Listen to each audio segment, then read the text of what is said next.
Moi et mes bien-aimés, nous disons gloire et louange à toi, Seigneur Jésus-Christ. Gloire et louange à toi, Seigneur Jésus-Christ. Amen. Amen. Voilà, nous sommes toujours debout, nous allons prendre nos Bibles. Nous allons prendre nos Bibles pendant le moment de la lecture. S'il vous plaît, nous allons rester debout. Nous sommes dans le livre de Genèse. Alors, Genèse chapitre 1 à partir du verset 26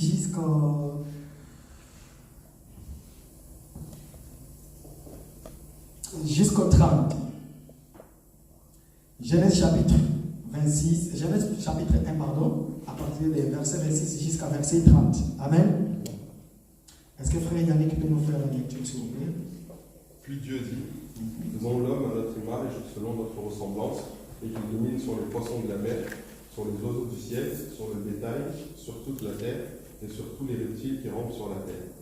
Dieu créa l'homme à son image, il le créa à l'image de Dieu, il créa l'homme et la femme. Dieu les bénit, et Dieu leur dit, soyez féconds, multipliez, remplissez la terre et la sujettissez, et dominez sur les poissons de la mer, sur les oiseaux du ciel, et sur tout animal qui se meut sur la terre. Et Dieu dit, voici je vous donne tout herbe portant de la semence et qui est à la surface de toute la terre, et tout arbre ayant en lui du fruit d'arbre et portant de la semence. Ce sera votre nourriture. Et à tout animal de la terre, à tout oiseau du ciel, Jusqu'au verset 30. et à tous ceux qui se meut sur la terre, ayant en soi un souffle de vie, que je donne toute herbe verte pour nourriture, et cela fut ainsi. Voilà, deuxième verset de la Bible, ça sera Genèse chapitre 2, verset 7. L'Éternel Dieu forma l'homme de la poussière de la terre. Il souffla dans ses narines un souffle de vie, et l'homme devint un être vivant. Dernier verset, nous allons dans le livre de Galates, chapitre 2, verset 15 à 20. Galates, chapitre 2, verset 15 à 20. Nous sommes juifs de naissance et non pécheurs d'entre les païens.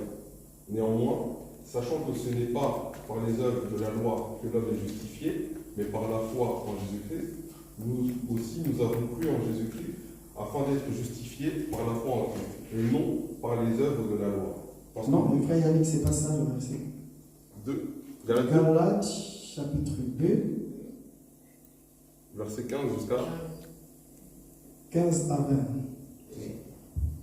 Allez-y, les deux.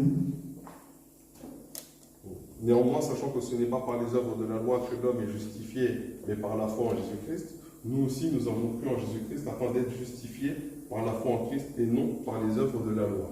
Parce que nulle chair ne sera justifiée par les œuvres de la loi. Mais tandis que nous cherchons à être justifiés par Christ, si nous étions aussi nous-mêmes trouvés pécheurs, Christ serait-il un ministre du péché? Loin de là. Car si je rebâtis les choses que j'ai détruites, je me constitue moi-même un transgresseur. Car c'est par la loi que je suis mort à la loi afin de vivre pour Dieu. J'ai été crucifié avec Christ, et si je vis, ce n'est plus moi qui vis, c'est Christ qui vit en moi. Si je vis maintenant dans la chair, je vis dans la foi au Fils de Dieu, qui m'a aimé et qui s'est livré lui-même pour moi. Parole du Seigneur. Amen. Amen. Voilà, prenez place s'il vous plaît. En fait, mon thème de ce matin, je l'ai intitulé « Si je vis, ce n'est plus moi qui vis, mais c'est Christ qui vit en moi. » Amen. Voilà, comprenez une chose.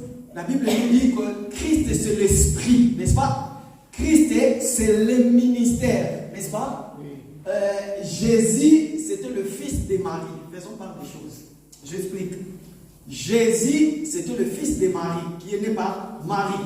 Souvenez-vous dans le livre de Luc chapitre 2, verset 26. La Bible dit que l'ange Gabriel fut envoyé chez Marie pour lui donner le message comme quoi que tu seras enceinte et tu enfanteras et ton fils s'appellera Emmanuel, Jésus.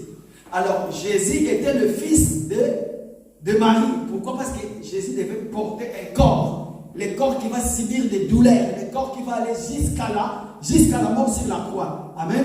Donc, voilà pourquoi nous l'appelons de Jésus. Souvenez-vous, lorsqu'il lui-même dit, voici le miracle qui accompagneront tous ceux qui auront cri. Il dit, à mon nom, vous chasserez quoi? Les démons. Vous savez pourquoi il a dit ça? Pourquoi? Parce que tout simplement, le nom de Jésus, lorsque nous utilisons le nom de Jésus, le nom de Jésus rappelle au diable qu'il est celui qui a vaincu le monde. Par contre, Jésus, il est celui qui n'a pas connu de péché. Du moins, il a pris un corps, il a revêtu un corps comme nous, il a marché sur la terre, mais chose étonnante, la Bible dit qu'il n'a pas commis de péché. Mais il s'est fait lui-même étant péché, il a porté nos péchés à nous. La Bible ne dit pas que Jésus était pécheur. Il faut faire très attention parce qu'il y a beaucoup de gens qui interprètent ce verset de la Bible en disant que Jésus était devenu pécheur. Non, il n'était pas devenu pécheur, mais il a porté le péché. Il était devenu péché lui-même. Il a porté le péché au singulier. Il a porté ça sur lui. Il est allé sur la croix. Il est mort sur la croix pour que le péché ne puisse plus avoir puissance envers nous. Pour que le péché ne puisse plus ne puisse dominer sur nous. Voilà pourquoi aujourd'hui, dans ce message, nous allons comprendre. Si je dis que si je vis, ce n'est plus moi qui vis, mais c'est Christ qui vit en moi. Tout simplement, nous allons comprendre les pourquoi. Alors pourquoi est-ce que nous disons que si je vis, c'est pas moi qui vis, mais c'est Christ qui vit en moi? Pourquoi? Parce que Dieu marche, Dieu habite avec sur nous. Merci frère Serge. Trop vite. Merci. J'ai l'habitude d'aller vite. Merci, je vais aller doucement. Voilà, je m'explique.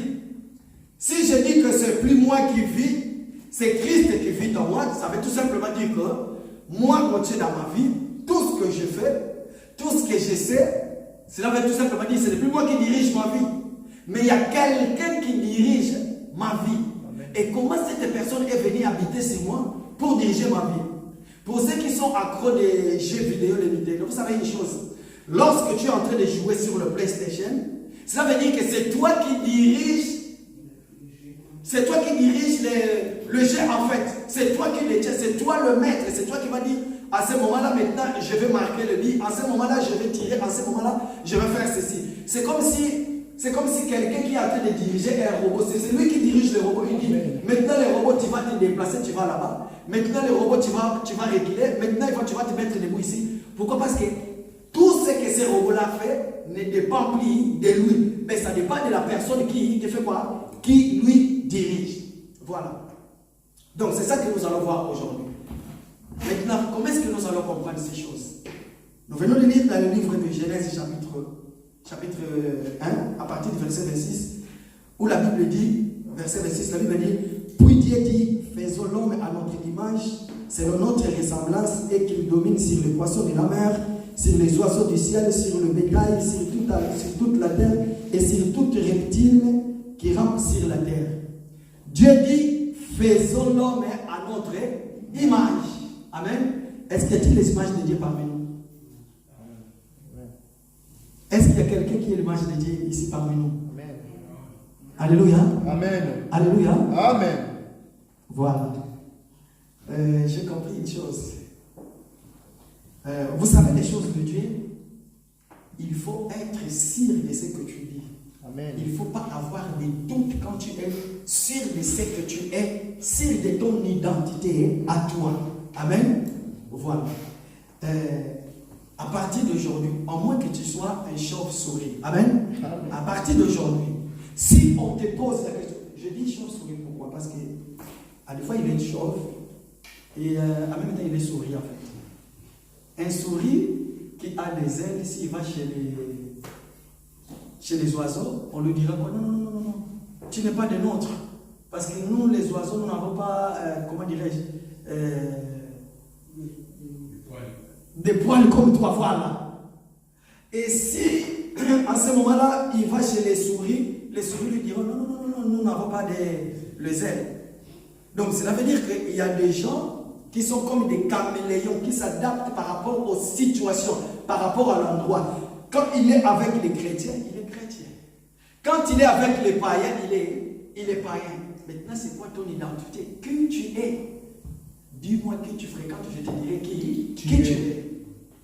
Je voulais tout simplement dire, si on vous pose la question, est-ce que toi tu es vraiment, réellement l'image de Dieu? Oui, je suis l'image de Dieu. Amen. Amen. Oui, je suis l'image de Dieu. Dieu lui-même, il a dit, faisons l'homme à notre image, c'est notre ressemblance. La Bible nous dit que tout homme qui vit sur la terre est sorti de l'Adam. Nous sommes tous des descendants de l'Adam. Donc, tellement que tu es là, tellement que tu as reçu Jésus, comme nous ne disons pas que nous l'avons reçu comme, mais nous affirmons les choses, nous disons qu'il est notre Seigneur, nous l'avons reçu. Pourquoi? Parce qu'il est notre Seigneur. ce n'est pas par notre effort à nous, mais c'est lui-même qui est venu, c'est lui-même qui nous a appelés. La Bible dit, nul ne vient au Fils si le Père ne lui a tué, n'est-ce pas? Amen. Voilà, donc ça veut tout simplement dire que nous, tels que nous sommes là, nous sommes les images de Dieu, mais pas tout le monde. Maintenant, c'est là où il y a le problème. Genèse chapitre 1, verset 28, la Bible dit, Dieu dit, faisons l'homme à notre image, n'est-ce pas? Maintenant, nous allons chercher un peu de comprendre cette image-là dont la Bible nous parle. C'est quoi cette image-là? Est-ce que tel que nous sommes là, tel que je suis là, ou parlons de quelqu'un d'autre, quelqu'un qui est infirme, quelqu'un qui est boité, aveugle de naissance, dans son corps physique il y a des défauts. Est-ce que cette personne vraiment est l'image de Dieu? Posez-nous des questions. J'aime bien que vous participez. Par contre, nous savons que notre Dieu, il n'est pas infirme. Dieu est quoi? Dieu est esprit, n'est-ce pas? Est-ce qu'un aveugle, quelqu'un qui est né aveugle, il est vraiment l'image de Dieu? Posez-nous des questions. Amen. Qu'est-ce que quelqu'un vraiment qui est infirme, il est l'image de Dieu? Il est l'image de Dieu. Donc ça veut tout simplement dire que notre Dieu, il est aussi infirme. Pourquoi? Parce que c'est lui qui est sur terre représente quelqu'un qui est quelque part. Pourquoi? Parce que la personne qui est là-bas, c'est la personne, mais reflète moi. Alléluia. Amen. Voilà, nous allons lire.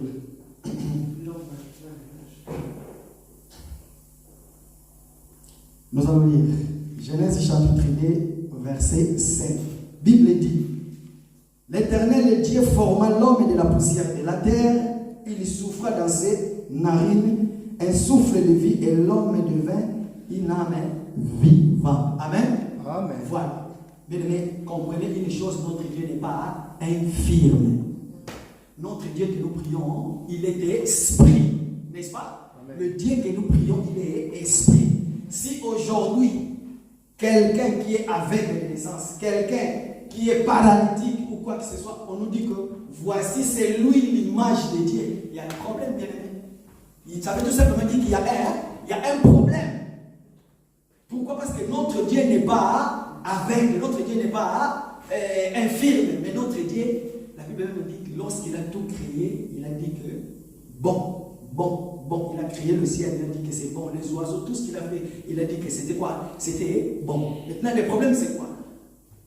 C'était lorsque le diable est venu, bien sûr, lorsque le diable est venu tenter l'homme, c'est en ce moment-là il y a eu le péché, il y a eu le mal. Voilà pourquoi vous voyez maintenant aujourd'hui quelqu'un qui est né avec la naissance, quelqu'un qui est né boité, quelqu'un qui est né infirme. Pourquoi? Parce qu'il y a eu le péché, à travers le péché que cette personne-là, c'est tous ces genres d'informations est venu. Mais sinon, l'homme est dans sa pensée à lui, l'homme dans ses, Dieu est dans sa pensée à lui.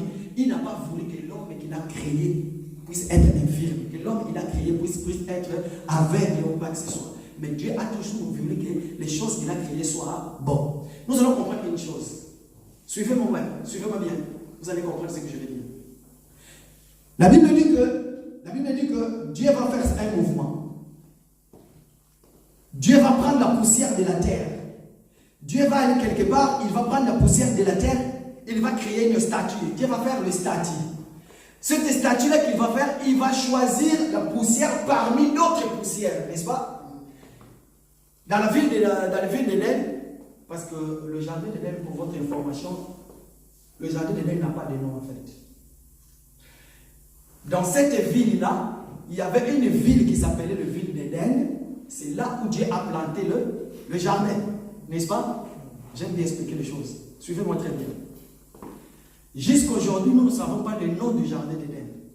Ça s'appelle le jardin d'Éden. Pourquoi? Parce que cet jardin-là se trouvait dans la ville d'Éden. Je me suis fait comprendre? Prenons par exemple, vous habitez ici sur Paris, et Dieu va planter un jardin dans la ville de Paris. Et ce jardin-là va être appelé le jardin de Paris. Donc c'est pareil avec le jardin d'Éden. Mais du moins, nous savons que l'homme, lorsqu'il a été créé, c'était parmi les poussières de l'Éden, c'est là où Dieu avait pris l'homme, avait pris la poussière, il a formé le statut, et il a soufflé sur cette statue-là. Le statue est devenu une créature, une personne qui peut bouger, qui peut faire des mouvements. Maintenant, lorsque Dieu dit faisons l'homme à notre image et à notre ressemblance, tout simplement dire que pourquoi? Parce que Dieu a voulu quelqu'un qui va lui représenter ici sur terre. Dieu a voulu un représentant, quelqu'un qui va lui ressembler. Cela veut tout simplement dire, quand nous voyons Adam qui bouge, cela veut tout simplement dire que c'est Dieu de l'autre côté qui fait quoi? Qui fait des mouvements. Amen. Amen. Quand Adam marche, ça veut tout simplement dire que le véritable Adam qui est quelque part, ça veut tout simplement dire que c'est le véritable Adam qui marche. Amen. Quand Adam va aller paître les troupeaux, ça veut tout simplement dire que le véritable Adam qui est de l'autre côté, c'est celui-là qui est en train de faire ces mouvements-là, n'est-ce pas? Amen. Souvenez-vous l'explication qu'on nous a donnée. C'était quoi? C'était l'image. Vous voyez le frère, notre bien-aimé le frère là où il est. Je vois son ombre. Pourquoi? Parce qu'il y a l'éclairage qui lui frappe. Et cet éclairage-là montre l'ombre de son image qui circule par terre. Donc, ça veut tout simplement dire que lorsque le soleil est au zénith, et en ce moment-là, lorsque nous voyons le soleil qui frappe Adam, et lorsque nous voyons l'ombre, Adam est devenu l'ombre de l'image réelle qui est notre Dieu. Donc, ça veut tout simplement dire que lorsque Dieu bouge, en réalité, Adam qui est l'image de Dieu, Adam représente le mouvement de Dieu au ciel. Est-ce que je me suis fait comprendre? Amen. Dieu qui est le soleil, il frappe sur la terre et son image maintenant qui est Adam est réelle. Maintenant on peut voir l'ombre de Dieu sur la terre. Ok, l'ombre de Dieu en ce moment-là c'était qui? C'était Adam. Adam était l'ombre de Dieu. Pourquoi? Parce que Dieu lui-même il a dit faisons l'homme à notre image selon notre ressemblance. Et Dieu que nous prions, il est comment? Dieu que nous prions, il est esprit. N'est-ce pas? Amen. Est-ce que je me suis fait comprendre? Amen. Donc, ça veut tout simplement dire que Dieu, dans sa pensée, il savait qu'il y aura un moment que les péchés viendront sur terre. Dieu savait que le mal viendra. Dieu savait qu'il y aura un moment où l'homme va tomber dans le péché. Et que pour sauver l'humanité, je vais choisir ce qu'on appelle la folie de la croix. Et qu'il y aura moi-même, je vais quitter mon trône, je vais descendre. Et je vais marcher sur la terre. Je vais apporter tous les péchés de mon église. Et puis je vais aller sur la croix. Je vais mourir sur la croix. Et puis je vais être enterré et ressuscité. Et puis pour amener tous les captifs vers moi. Alors à ce moment-là, nous allons comprendre que tout ça là, ce n'était que dans les pensées de Dieu. Maintenant, les choses... Le problème, c'est quoi? Vous savez que votre ombre à vous, en ce moment-là où je marche, il est derrière. Mon ombre à moi, je vois qu'il est derrière, n'est-ce pas? Oui. Pendant que je suis en train de me déplacer, pendant que je suis en train de faire le mouvement, l'ombre suit l'image. L'ombre, en fait, suit tout ce que je suis en train de faire. Tel que je suis là en train de marcher, je vois mon ombre faire quoi? Déplace. Tout ce que je fais, mon ombre aussi le fait, n'est-ce pas? Donc cela veut tout simplement dire que c'est moi qui dirige mon ombre à moi. Je suis le maître de moi-même en fait. Je suis le maître de mon ombre. Parce que si je suis debout, je me suis arrêté quelque part, ça veut tout simplement dire que mon ombre ne va plus bouger. Amen. Amen. Et si je marche, ça veut dire que mon ombre aussi va se déplacer. Maintenant le problème c'est quoi, bien-aimé le Seigneur? Est-ce que crois-tu que ton ombre peut faire contraire à ce que toi tu es? Non. Est-ce que ton ombre peut bouger contrairement à ce que toi tu es, à des mouvements à toi? Ça veut tout simplement dire qu'il y a un problème. Est-ce que je me suis fait comprendre? Amen. Imaginez que tel que je suis là, je suis en train de marcher, et mon ombre reste debout. Ou bien moi je bouge ici là, je fais des mouvements de main et que mon ombre maintenant fait autre mouvement. Ça veut tout simplement dire que ce n'est plus moi qui dirige mon ombre à moi, c'est quelqu'un d'autre qui dirige cette ombre-là, n'est-ce pas? Amen. Et si ce n'est plus moi qui dirige ça, ça veut dire qu'il y a quelqu'un d'autre qui fait ces mouvements-là à ma place. Amen. Amen. Qu'est-ce que j'allais dire? Amen. J'avais dit tout à l'heure que mon thème était si je vis, ce n'est plus moi qui vis, mais c'est Christ qui vit dans moi. Tellement que nous sommes l'image de Dieu, nous avons été créés par Dieu lui-même. Dieu nous a fait grâce, bien-aimé dans le Seigneur. Il nous a créés. Pourquoi? On nous appelle de l'église. L'église, ecclésia en fait, vient du mot ecclésia. Ça veut tout simplement dire que des gens qui ont été tirés quelque part, ils ont été mis à part pour traiter les choses de Dieu. Par contre, souvenez-vous dans le livre de Matthieu chapitre 16, lorsque Jésus dit à Pierre, Pierre, tu es Pierre et sur cette pierre que j'ai bâti mon église. C'était pour la première fois le mot église a été cité dans la Bible. Mais ces mots-là existaient déjà avant que Jésus puisse les citer. Pourquoi? Parce que l'église, c'était un mot qu'on utilisait. En fait, c'était un groupe de gens qui traitaient des choses de l'État. C'est comme si c'était un gouvernement. Un gouvernement qui traitait des choses du pays en fait. Maintenant, qu'est-ce qui va se passer? Dieu va dire, Jésus maintenant, lorsqu'il va venir, il dit maintenant, il va prendre le même mot, il va dire que tu es Pierre, mais sur cette roc que je bâtirai mon église. Ça veut tout simplement dire qu'il y aura des gens où je vais appeler, je vais les mettre à part pour traiter les choses de quoi? Les choses de Dieu. Je me suis fait comprendre? Amen. Donc cela veut tout simplement dire que cela nous ramène encore une fois dans le jardin d'Éden. Dans la ville d'Éden, pardon, lorsque Dieu a pris le poussière de la terre, parmi tant d'autres poussières de la terre, laissez-moi vous dire que parmi tant d'autres, lorsque Dieu appelle les gens qui ont mis à part pour les œuvres de Dieu, c'est le même mouvement que Dieu avait fait autrefois dans le jardin d'Éden. Qu'est-ce qu'il a fait? Dieu a pris le poussière. Il y avait tant de poussière, il va prélever dans la poussière, il va prélever une quantité de poussière qu'il va utiliser pour créer l'homme. Mais il n'a pas pris toutes les poussières de la terre, mais il a pris quelques portions de poussière qu'il a utilisé maintenant pour faire quoi? Pour créer l'homme. Pourquoi? Parce qu'il a voulu que cet homme puisse lui ressembler en tout. Amen. Voilà pourquoi il va prendre cette poussière-là pour créer l'homme. Il va dire maintenant, faisons l'homme à notre image. Mais laissez-moi vous dire que tous ceux qui ont reçu Jésus, pourquoi? Parce qu'il est notre Seigneur et notre Sauveur. Nous sommes l'image de Dieu qui a été créée par lui-même. Voilà pourquoi tout ce que nous faisons, nous le faisons. Pourquoi? Parce qu'il y a celui qui est l'original, qui est la tête. Quand la tête bouge, le corps aussi fait quoi? Fait les mouvements. Pourquoi? Parce que nous sommes l'église cornée de Christ. Amen. Maintenant, le problème, c'est quoi? Voilà. C'est là où maintenant, il y a mon message. Ça, c'était juste l'introduction pour nous faire expliquer le sujet. Je voulais que nous puissions comprendre. Lorsque nous disons, quand si je vis, ce n'est plus moi qui vis, mais c'est Christ qui vit en moi. Pourquoi? Parce que c'est Christ qui nous conduit, que je marche, que je parle, que tout ce que je fais, il n'y a que Christ qui me conduit. Bien, mesdames et messieurs, je viens de dire ici tout à l'heure que est-ce que quand je bouge, quand je fais des mouvements et que mon ombre fait autre mouvement, cela veut tout simplement dire que ce n'est plus moi qui dirige mon ombre, c'est quelqu'un d'autre qui dirige mon ombre. À ce moment-là, je ne suis plus l'image de qui? L'image de Dieu. Pourquoi? Parce que mon image, c'est qui l'utilise, c'est le diable. Voilà pourquoi je pose tout ce qui est le œuvre de diable. Ok, un enfant de Dieu marche selon la volonté de Dieu. En réalité, aujourd'hui, je venu tout simplement nous dire, c'est lui qui essaie de faire quoi? C'est sanctifier davantage. Pourquoi? Parce que ça ne va plus attarder, nous allons partir. Amen. Le vrai église, c'est l'église qui vit dans la sanctification. S'il n'y a pas de sanctification, ça veut tout simplement dire personne ne verra Dieu.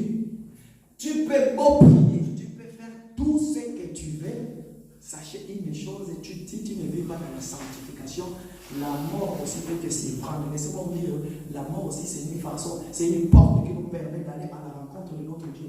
Nous regardons que le côté souffrant de la mort, hein, mais laissez-moi vous dire qu'il y a eu des apôtres dans la Bible qui ont dit que, oh Seigneur, pour moi la mort est un gain. Pourquoi? Parce que j'ai fait mon course, j'ai achevé ce que je pouvais faire ici sur terre, et le moment est venu maintenant, je vais partir.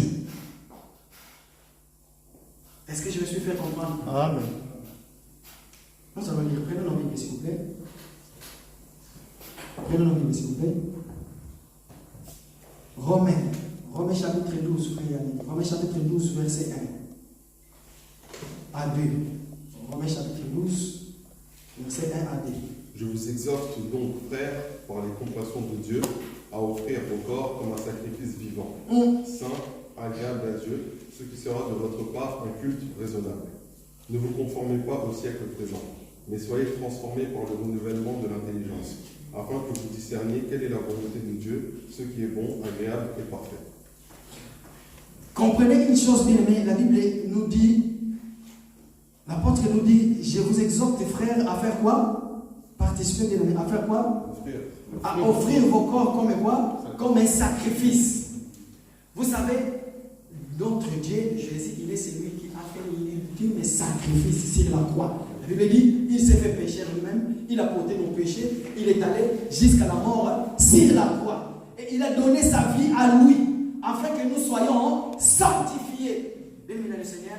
Et l'apôtre nous exhorte aussi, tout un enfant de Dieu qui a l'esprit de Dieu, tout image de Dieu, obéit à la personne qui fait quoi? Qui nous dirige. Mais par contre, toi, tu n'es que l'ombre de celui qui te dirige.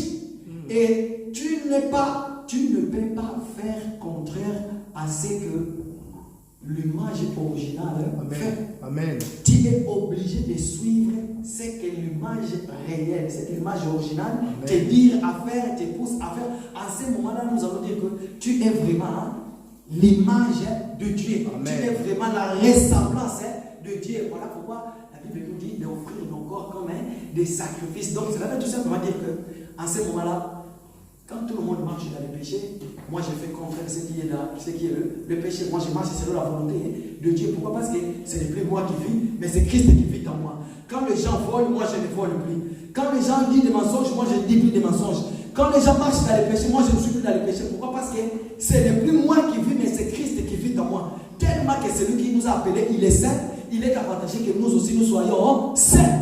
Amen. Parce qu'aujourd'hui, nous allons comprendre une chose, bien aimé le Seigneur. Il y a tellement de choses qui passent dans ce monde. Il y a tellement de situations. Et jusqu'à on ne comprend plus qui est qui. Qui est chrétien, qui ne l'est pas. Voilà pourquoi j'étais en train de réfléchir. Je me suis dit, mais Seigneur, en ce moment, il y a des choses qui se passent. Il y a même des gens que nous appelons des frères. Il y a même des gens que nous respectons, nous regardons dans la télé. Nous voyons de gauche et à droite. Mais il suffit qu'il y ait quelque chose. Cette personne tombe dans le péché. Et il est mis dans une place publique. Et du coup, ça est devenu toute une vie. Tout le monde marche maintenant selon la personne. Pourquoi? Parce que les gens maintenant vont chercher à se justifier dans la vie de la personne. Ah, mais si lui, il a fait ça. Ah, mais si lui, il est... Mais non. Tellement que nous sommes les enfants de Dieu, c'est Dieu qui nous dirige. Ce que l'autre fait, moi je ne le fais pas, mais moi je fais ce qui est la volonté de Dieu. Pourquoi? Parce que nous sommes les enfants de Dieu, nous avons été appelés, nous avons été sanctifiés, lavés. Voilà pourquoi nous sommes ici sur terre, mais nous sommes les saints. Amen. Pourquoi? Parce que nous formons l'église corps de Christ, n'est-ce pas? Amen. Voilà pourquoi, bien aimé, aujourd'hui je voulais juste nous introduire. Pourquoi? Parce que, comme je l'avais annoncé le dimanche passé, nous allons commencer vraiment la chaîne des prières. Pourquoi? Parce que nous avons compris en ce moment, sans la prière, sans la vraie parole, nous ne pouvons rien faire. Voilà, aujourd'hui, je voulais d'abord nous rappeler notre identité en réalité. Qui sommes-nous? Toi qui te dis un enfant de Dieu. Toi qui te dis que je sers Dieu. Toi qui te dis que je marche selon la crainte de Dieu. Est-ce que réellement tu es l'image de Dieu? Tu as été formé par rapport à ce que nous venons de lire dans la Bible. Quand la Bible dit, faisons l'homme à notre image, c'est le notre ressemblance. Est-ce que nous sommes vraiment l'image de Dieu? Oh. Est-ce qu'il y a des images de Dieu dans la salle? Amen. Amen. Alléluia. Amen. Donc c'est par là que nous allons comprendre que l'image de Dieu, il peut t'arriver un moment que tu tombes dans le péché. Mais le péché, ce n'est plus une vie pour toi. Amen. Le péché, ce n'est plus une marche pour toi. Pourquoi? Parce que toi, tu es celui qui se sanctifie davantage. Amen. Tu es celui qui représente Dieu ici sur terre. Si tu es celui qui marche selon la volonté de Dieu, voilà pourquoi nous disons notre façon de vivre, notre manière de faire les choses peut aussi prêcher quelqu'un, peut aussi nous témoigner au milieu des autres, que nous sommes différents par rapport à eux. Pourquoi? Parce que notre vie à nous n'est plus ce que nous étions autrefois. Parce que autrefois nous étions dans le péché, mais depuis que Christ est mort pour nous et que je suis mort avec lui, je suis ressuscité avec lui, aujourd'hui, je peux dire, si je vis, ce n'est plus moi qui vis, mais c'est Christ qui vit en moi. Pourquoi? Parce que ma vie n'est plus comme tout le monde. Je ne suis plus Messie tout le monde, mais je suis devenu maintenant le Messie, le citoyen céleste. Pourquoi? Parce que moi, ma vie à moi dépend de celui qui m'a mis, de celui qui m'a formé, de celui qui m'a mis sur terre, de celui qui m'a appelé avant la fondation du monde. Il a dit, mon frère, quand toi tu vas aller sur la terre, tu vas marcher comme ça, tu vas faire ça, tu vas faire ça, tu vas faire ça. En ce moment-là, je peux dire, oui, je suis vraiment un enfant de Dieu. Voilà. Maintenant, qu'est-ce que je veux dire de Seigneur? Vous savez, il est arrivé un moment où nous avons compris que dans les assemblées, il y a eu un moment où nous avons vraiment négligé la prière et la vie de sanctification. Oui, il est bon pour quelqu'un, pour un enfant de Dieu qui puisse grandir, il est bon que nous soyons, la première des choses est affermis, nous soyons vraiment prêchés. Lorsque nous sommes vraiment prêchés, lorsque nous marchons selon la volonté de Dieu, oui, c'est très bien. Mais nous voulons associer ces deux choses, et la parole et la prière. Pourquoi? Parce que c'est lui qui a la parole. C'est celui-là qui prie et c'est celui-là qui est fort vraiment. Nous ne pouvons pas dissocier ces deux choses-là. Non, je suis fort dans la prière et faible dans la parole. Non, je suis fort dans la parole et faible dans la prière. Non, non, non, non. Mais tout ce que nous voulons faire, nous voulons à partir d'aujourd'hui, tout à l'heure, nous allons nous mettre, nous allons commencer la prière. Nous voulons associer toutes ces deux choses-là. Pourquoi? Parce que nous avons compris que l'unique façon où le diable cherche tout prix à nous écarter de Dieu, la première des choses, lorsque tu remarques que tu es devenu faible dans la prière. Si tu remarques que tu es devenu faible dans la prière, sache qu'en ce moment-là, pose-toi des questions. Est-ce que je suis vraiment l'ombre de Dieu? C'est par là que nous allons comprendre les enfants de Dieu aujourd'hui pour prier. Ne fût-ce que pour prier, tu commences une minute. Seigneur, je te bénis parce que tu es notre Dieu. Papa, merci pour tout ce que... Ce sont les mêmes paroles que tu répètes. Ce sont les mêmes choses que tu dis et tu es devenu même incapable de prier. Ne fût-ce que 5 minutes, ça arrive à tout le monde. Ça arrive à tout le monde. Il peut t'arriver un moment où tu sens vraiment que je veux prier, mais c'est comme si ma prière là, c'était devenu quelque chose de normal. À ce moment-là, il y a un problème. En ce moment-là, il nous dit qu'il y a un problème. Mais par contre, l'église de Dieu, lorsque nous nous réunissons, c'est à ce moment-là aussi que nous écoutons la parole, nous profitons de prier. Et lorsque nous rentrons à la maison, dans cette même attitude, cherchez à faire ce qui est mieux. Cherchez à prier. Pourquoi? Parce que si ta vie de prière commence à baisser, comprenez une chose, en ce moment-là, tu es vraiment combattu. Cet effet-là qui s'élimait autrefois, cet effet-là commence à s'éteindre. C'est comme si tu étais ces bois-là qu'on avait pris, on avait ensemble, on avait mis ensemble avec d'autres bois, et que l'autre bois que tu es toi, tu viens d'être retiré parmi les autres bois, et les bois qui sont restés gardent toujours leur position. Et toi maintenant, tu commences à s'éteindre. À ce moment-là, nous allons nous poser des questions. Est-ce que tu es devenu le vierge sage ou le vierge folle?